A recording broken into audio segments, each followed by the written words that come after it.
ಆಂಧ್ರದ ಒಂದೂರಿನಲ್ಲಿ ನಡೆದ ಘಟನೆ. ಸಿನ್ ಕಾಸ್ ಎಷ್ಟು ಎಂಬ ಪ್ರಶ್ನೆಗೆ ಸಂದೇಹಪಡುತ್ತಾ 1 ಎಂದು ಉತ್ತರಿಸಿದ ವಿದ್ಯಾರ್ಥಿಯನ್ನು ತಂದೆ ತಾಯಿ IIT ಸಿದ್ಧತೆಗಾಗಿ ಸೇರಿಸಿದರು. ಕ್ಲಾಸ್ನಲ್ಲಿ ಲೆಕ್ಚರರ್ಗಳು ಸ್ಟುಪಿಡಿಟಿಗೆ ಇನ್ನೊಂದು ಹೆಸರು ಎಂದು ಗೇಲಿ ಮಾಡಿದ್ದರಿಂದ ಹುಡುಗ ಡಿಪ್ರೆಷನ್ಗೆ ಗುರಿಯಾದ. ಮತಿಭ್ರಮಣೆ ಸ್ಥಿತಿಯಲ್ಲಿ ಕ್ಲಿನಿಕ್ಗೆ ತರಲಾದ ಅವನನ್ನು ಗುಣಪಡಿಸಲು 6 ತಿಂಗಳು ಹಿಡಿಯಿತು. ರುಚಿ ಶುಚಿ ಇಲ್ಲದ ಆಹಾರ, ನಾಜಿ ಯುದ್ಧ ಕೈದಿಗಳ ಹಾಗೆ ಕೈಯಲ್ಲಿ ತಟ್ಟೆ ಹಿಡಿದು ಜೋಲು ಮುಖ ಹೊತ್ತು ಕ್ಯೂನಲ್ಲಿ ನಿಂತು ಊಟಕ್ಕೆ ಹೋಗುತ್ತಾರೆ. ಚಳಿಗಾಲದಲ್ಲೂ ಬೆಳಗಿನ ಜಾವ 5 ಗಂಟೆಗೆ ಎದ್ದು ತಣ್ಣೀರು ಸ್ನಾನ ಮಾಡುವುದು, ಸಣ್ಣ ಕೋಣೆಯಲ್ಲಿ ಮಂಚ, ಆಟದ ಮೈದಾನವಿಲ್ಲದ ನಿಸ್ತೇಜ ಸಂಜೆಗಳು, ತಂದೆ ತಾಯಿಯ ಕುರಿತು ಚಿಂತೆ, ಒಂಟಿ ರಾತ್ರಿಗಳು, ಬಾತ್ರೂಮ್ ಪಕ್ಕದ ವರಾಂಡದಲ್ಲಿ ಅವರ ಸ್ಟಡಿ ಅವರ್ಸ್. ಓದುತ್ತಾ ನಿದ್ರೆಗೆ ಜಾರುತ್ತಾರೆ. 10ರ ನಂತರ ಮಂಚ ಸೇರಿ ಮನೆ ನೆನಪಾಗಿ ಸ್ವಲ್ಪ ಹೊತ್ತು ಅತ್ತು ನಿದ್ರೆಗೆ ಜಾರುತ್ತಾರೆ. ಕನಸು ಪೂರ್ತಿಯಾಗುವ ಮೊದಲೇ ಮತ್ತೆ ಏಳುತ್ತಾರೆ. ಮಕ್ಕಳಿಗೆ ಇದಕ್ಕಿಂತ ದೊಡ್ಡ ಶಿಕ್ಷೆ ಬೇರೆಯಾವುದಿದೆ? ಇದಕ್ಕೆ ದೊಡ್ಡವರು ಮಾಡಿಕೊಳ್ಳುವ ಆತ್ಮವಂಚನೆ ಕಷ್ಟಪಡದಿದ್ದರೆ ಹೇಗೆ ಎಂದು. ಮತ್ತೆ ಅವರು ಯಾಕೆ ಆ ವಯಸ್ಸಿನಲ್ಲಿ ಕಷ್ಟಪಡಲಿಲ್ಲ? ಇದಕ್ಕೆ ಅವರಲ್ಲಿ ಉತ್ತರ ಇಲ್ಲ.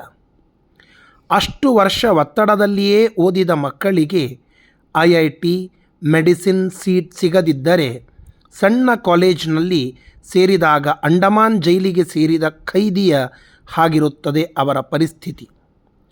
ಒಂದು ಕಡೆಗೆ ಕರಗಿ ಹೋದ ಕನಸುಗಳು, ಇನ್ನೊಂದು ಕಡೆ ಹೊಸದಾಗಿ ಲಭಿಸಿದ ಸ್ವೇಚ್ಛೆ.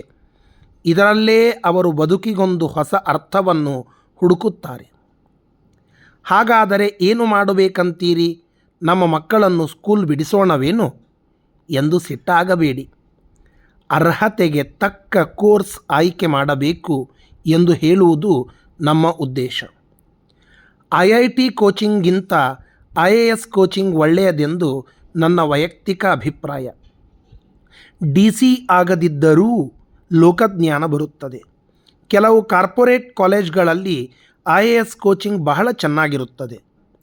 ಉನ್ನತ ನೌಕರಿಗಳನ್ನು ಸಂಪಾದಿಸುವುದಕ್ಕಾಗಿ ಲಕ್ಷಗಟ್ಟಲೆ ಖರ್ಚು ಮಾಡಿ ಕೋಚಿಂಗ್ ಸೆಂಟರ್ಗಳಿಗೆ ಸೇರಿಸುವ ಆರ್ಥಿಕವಾಗಿ ಬಲಹೀನರಾದ ಪಾಲಕರಿಗೆ ಒಂದು ಸಲಹೆ. ಉನ್ನತಿ ಎನ್ನುವುದು IIT IASಗಳಲ್ಲಿಲ್ಲ. ಬೇರೆ ರೀತಿಗಳಲ್ಲಿ ಸಾಧನೆ ಮಾಡಬಹುದು. ಇಂಟರ್ಸ್ಟೇಟ್ ರ್ಯಾಂಕ್ ಬಂದ ನಮ್ಮ ಹುಡುಗನಿಗೆ ನೀನು IITಗೆ ಸೇರಿದರೆ ಬುದ್ಧಿವಂತರಲ್ಲಿ ಒಬ್ಬನಾಗಿ ಉಳಿದು ಬಿಡುತ್ತೀಯಾ? ಅದೇ ಕಾಮರ್ಸ್ ಸೇರಿದರೆ ಟಾಪ್ 10ನಲ್ಲಿ ಒಬ್ಬನಾಗುತ್ತೀಯಾ? IIT ಓದಿದವರೆಲ್ಲರೂ ಲಕ್ಷಗಟ್ಟಲೆ ಗಳಿಸುತ್ತಿಲ್ಲ. ಮತ್ತೊಂದು ವಿಷಯ, ಈ ಪ್ರಪಂಚದಲ್ಲಿ ಎಷ್ಟೋ ಮಂದಿಗೆ ರಾಶಿಗಟ್ಟಲೆ ದುಡ್ಡಿದೆ. ಆದರೆ ಆ ದುಡ್ಡಿರುವವರಿಗೆ ಸಲಹೆಗಳನ್ನು ಕೊಡುವವರು ಕಡಿಮೆ ಸಂಖ್ಯೆಯಲ್ಲಿದ್ದಾರೆ. ಆ ಲೈನ್ನಲ್ಲಿ ನೀನು ಹೋದರೆ ನಿನಗೆ ದುಡ್ಡಿನೊಂದಿಗೆ ಹೆಸರೂ ಸಿಗುತ್ತದೆ ಎಂದು ಹೇಳಿದೆ. ಆ ನಂತರ ಅವನು ಬೇಸ್ ಕನ್ಸಲ್ಟೆಂಟ್ಸ್ ಎಂಬ ಸಂಸ್ಥೆ ಸೇರಿ 5 ವರ್ಷ ಕಾಲ ದೊಡ್ಡ ಕಂಪನಿಗೆ ಸಲಹೆಗಾರನಾಗಿ ಇಡೀ ಪ್ರಪಂಚ ಸುತ್ತುತ್ತಾ ಕೆಲಸ ಮಾಡಿದ.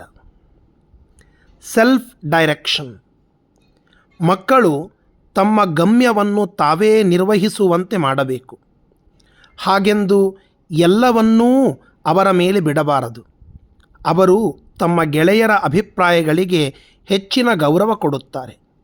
10ನೇ ತರಗತಿಯಲ್ಲಿ ಓದುತ್ತಿರುವ ಹುಡುಗ ನಾನು ಆಸ್ಟ್ರೋನಾಟಿಕ್ ಇಂಜಿನಿಯರಿಂಗ್ ಓದಿ ಗಗನಯಾತ್ರಿಯಾಗುತ್ತೇನೆ ಎನ್ನುತ್ತಾನೆ. ರಾಕೆಟ್ನಲ್ಲಿ ಪ್ರಯಾಣ ಮಾಡುವುದಕ್ಕೂ ಇಂಜಿನಿಯರಿಂಗೂ ಸಂಬಂಧವಿಲ್ಲ. ಆದರೂ ಇತ್ತೀಚೆಗೆ ಯಾವ ದೇಶವೂ ಅಷ್ಟು ಖರ್ಚು ಮಾಡಿ ಗಗನಯಾತ್ರಿಗಳನ್ನು ಕಳಿಸುತ್ತಿಲ್ಲ ಎಂದು ತಂದೆ ತನಗಿರುವ ವಿಜ್ಞಾನದ ಪ್ರದರ್ಶನ ಮಾಡಿದಾಗ ಮಗ ಎದ್ದು ನಿಂತು, ಅದೆಲ್ಲ ನನಗೆ ಗೊತ್ತಿಲ್ಲ, ನಾನೂ ನನ್ನ ಸ್ನೇಹಿತ ಆ ನಿರ್ಧಾರ ತೆಗೆದುಕೊಂಡಾಗಿದೆ ಎಂದು ಹೇಳಿ ಅಲ್ಲಿಂದ ಹೊರಟು ಹೋದ. ಮಕ್ಕಳು ಏನು ಓದಬೇಕೆಂದು ಮೊದಲೇ ನಿರ್ಧಾರ ಮಾಡುವುದು ಸರ್ವಥಾ ಸರಿಯಲ್ಲ. ನಮ್ಮ ಮಗನನ್ನು ನ್ಯೂರೋಸರ್ಜನ್ ಮಾಡಬೇಕೆಂದಿದ್ದೇನೆ ಎಂದು ಎಲ್ಲರ ಮುಂದೆ ಹೇಳುವುದರಿಂದ ಮಕ್ಕಳಿಗೆ ಉಳಿದೆಲ್ಲ ಕೋರ್ಸುಗಳು ತೀರಾ ಸಣ್ಣವು ಎನಿಸುತ್ತವೆ. ಮುಂದೆ ಸರ್ಜರಿ ಕೋರ್ಸ್ ಮಾಡಲು ಅವಕಾಶ ಸಿಗದಿದ್ದರೆ ಕೊರಗಿ ಕ್ರಶರಾಗುತ್ತಾರೆ. ನನಗೆ ಪರಿಚಯ ಇರುವವರ ಪಕ್ಕದ ಮನೆಯವರ ಅಳಿಯನ ತಮ್ಮ ಅಫ್ಘಾನಿಸ್ತಾನದಲ್ಲಿ ಓಷಿಯನೋಗ್ರಾಫಿ ಓದಿ ಈಗ ಲಕ್ಷಗಟ್ಟಲೆ ಸಂಪಾದಿಸುತ್ತಿದ್ದಾನಂತೆ. ನೀನೂ ಅದೇ ಮಾಡು ಎನ್ನುತ್ತಾರೆ ಕೆಲವರು. ಅಫ್ಘಾನಿಸ್ತಾನದಲ್ಲಿ ಸಮುದ್ರ ಇಲ್ಲ ಎಂದರೂ ಕೇಳುವುದಿಲ್ಲ. ಏನು ಓದಬೇಕು ಎನ್ನುವುದು ಮಕ್ಕಳಿಗೂ, ಏನು ಓದಿಸಬೇಕು ಎನ್ನುವುದು ದೊಡ್ಡವರಿಗೂ ಸದಾ ಇರುವ ಸಮಸ್ಯೆಯೇ. ಕೆಲವು ಮಕ್ಕಳಿಗೆ ಕ್ರಿಕೆಟ್ ಎಂದರೆ ಪ್ರಾಣ. ಆದರೆ ಆ ಹುಡುಗನನ್ನು ಕಲಿಕೆಯ ಪ್ರಾಮುಖ್ಯ ಕಡಿಮೆ ಮಾಡಿ ಆ ಕಡೆಗೆ ಕಳಿಸಿದರೆ ಕಡೇ ಪಕ್ಷ ರಾಜ್ಯದ ಟೀಮ್ನಲ್ಲಿಯಾದರೂ ಆಡುತ್ತಾನ ಎನ್ನುವುದು ಅನುಮಾನವೇ. ಆ ಸಮಯದಲ್ಲಿ ನಿರ್ಧಾರ ತೆಗೆದುಕೊಳ್ಳುವುದು ಬಹಳ ಕಷ್ಟ. ನೀನು ಪ್ಲೇಯರ್ ಆಗುತ್ತೀಯಾ ಅಥವಾ ಚೆನ್ನಾಗಿ ಓದುತ್ತೀಯಾ, ಇದರಲ್ಲಿ ಹಾಬಿ ಯಾವುದು, ಮೇನ್ ಯಾವುದು, ಸರಿಯಾಗಿ ಡಿಸೈಡ್ ಮಾಡದಿದ್ದರೆ ಮುಂದೆ ಸಫರ್ ಆಗುತ್ತೀಯಾ ಎಂದು ಎಚ್ಚರಿಸಬೇಕು. ಸಾಧ್ಯವಾದಷ್ಟು ಮಟ್ಟಿಗೆ ತಮ್ಮ ಗುರಿಯತ್ತ ಸಾಗಲು ಮಕ್ಕಳಿಗೆ ಅವಕಾಶ ಕಲ್ಪಿಸುವುದು ಒಳ್ಳೆಯದು.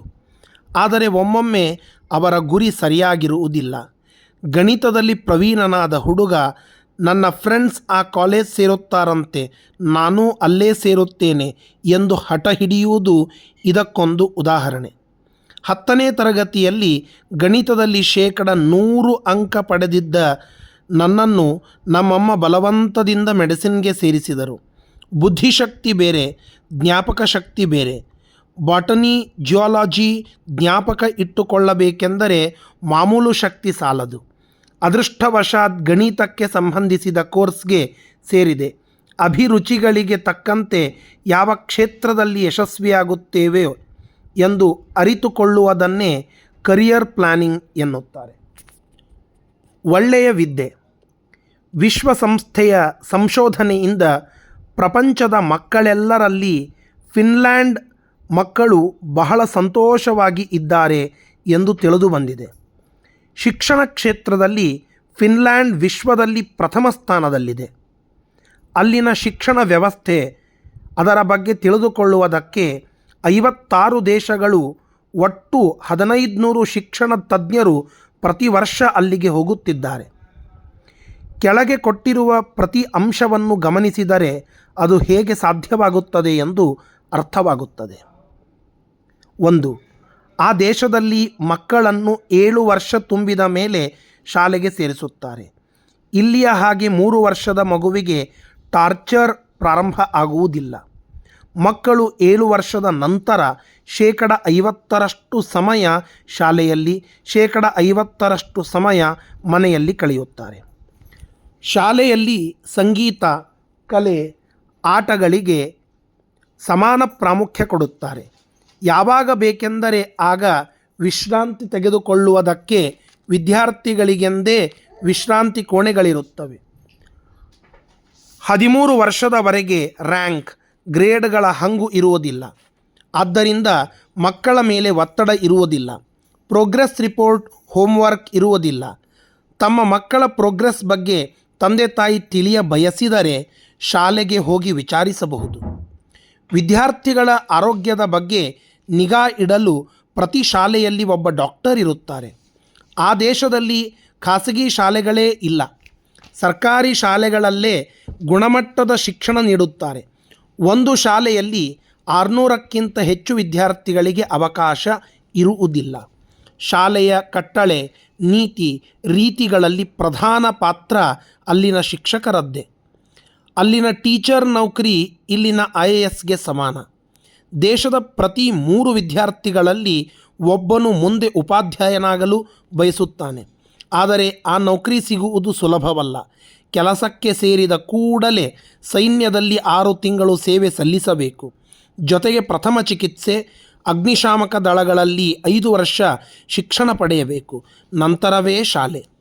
ನಮ್ಮಲ್ಲಿ ಸಮಸ್ಯೆ ಎಂದರೆ ತಮ್ಮ ಮಕ್ಕಳಲ್ಲಿ ಕ್ರಿಯೇಟಿವಿಟಿ ಇದೆ ಎಂದು ಕೆಲವರು ನಂಬುವುದಿಲ್ಲ. ಕೇವಲ ವಿದ್ಯೆಗಾಗಿ ಹುಟ್ಟಿದ್ದಾರೆಂದು ಬಲವಾಗಿ ನಂಬುತ್ತಾರೆ. ನಮ್ಮ ಬಗ್ಗೆ ನಮ್ಮಲ್ಲಿ ಪ್ರೀತಿ ಬೆಳೆಸುವುದೇ ಕ್ರಿಯೇಟಿವಿಟಿ. ತಮ್ಮ ಶಕ್ತಿಯ ಬಗ್ಗೆ ನಂಬಿಕೆ ಕೊಳ್ಳದೆ ಸೃಷ್ಟಿಸುವ ವ್ಯಕ್ತಿಗಳು ಬೇರೆ ಇದ್ದಾರೆಂಬ ಭ್ರಮೆಯಲ್ಲಿ ಕೆಲವರಿರುತ್ತಾರೆ. ಪ್ರಯತ್ನವನ್ನೇ ಮಾಡದಿರುವುದರಿಂದ ಅವರು ಜಡ ವಸ್ತುಗಳ ಹಾಗೆ ಇದ್ದು ಬಿಡುತ್ತಾರೆ.